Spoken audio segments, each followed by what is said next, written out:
Priya, I was just thinking that, like one of the common problems that a lot of executives and professionals faces that they are working in a team where the boss is probably a micromanager, if I may say.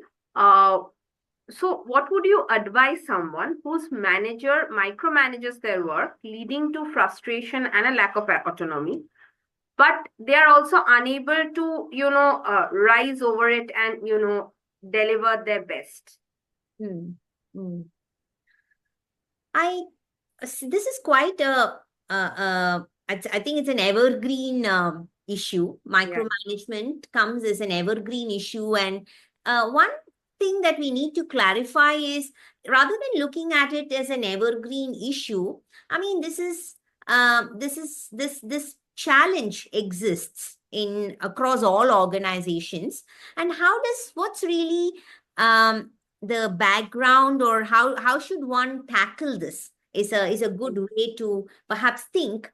And the first thing that anybody who sees or is part of a environment where there is a lot of micromanagement, I mean, we all know the first thing is about age old thing about having an open communication.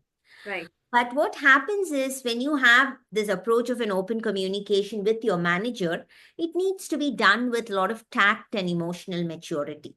Right. Times when this is done, there is a sense of confrontation, or there is a sense of assertiveness in the guise of, we say it is assertiveness, but sometimes it's viewed as aggression, Right. right? And so there is a zero sum outcome there. So when Right. you handle it with tact and emotional maturity, there are two things you would be doing. So first is to find out from the manager to say, hey, is there you're taking a certain position, which is to manage, use a micromanage, you're managing me quite like really at the back on every turns and every corners. What's the belief behind this approach? Yeah. So the first thing is to get that clarified from the manager. The second is there's a concept called role history. So in organizations, every role has a history.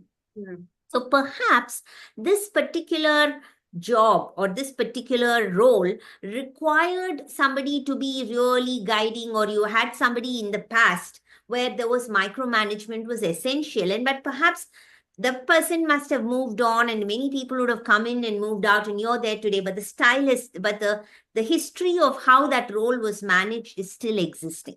Right. You need to clarify the position the person is taking first with a little bit of emotional maturity and tact. And that's why I call this a little generative empathy is Yeah. required there, rather than just plain vanilla assertiveness, or just, some plain vanilla approaches, which is just a confrontational approach, etc.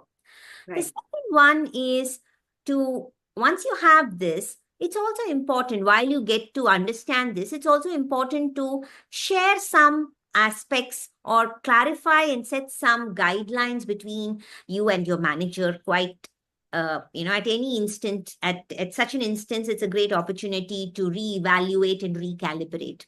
So the Right. first thing is to say, how would you like to be managed?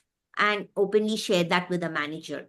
Now, and you can say what has worked for you in your best role, and how have you delivered results, like when would you like feedback to be provided, when Right. do you think that you would like to get back to the manager when you're stuck. So you have a certain style yourself to say, hey, I want to give it some try before I come to go back to the manager. So have an open communication once again about feedback, about weekly accountables and deliverables, so Right. that there is some level of clarity and you're earning your freedom.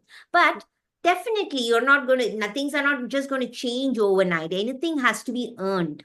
So Yeah. once you have these guidelines and norms that are set up between you and your manager, start showcasing results so that you earn the right for the manager to start taking off the lens. And then there is a greater communion between two individuals or two teams that are working together, right? So these are some thoughts coming to mind, especially with this evergreen issue of micromanagement always coming in the way, and perhaps handling it with a little bit more of generative dimensions can be a solution rather than using the traditional dimensions.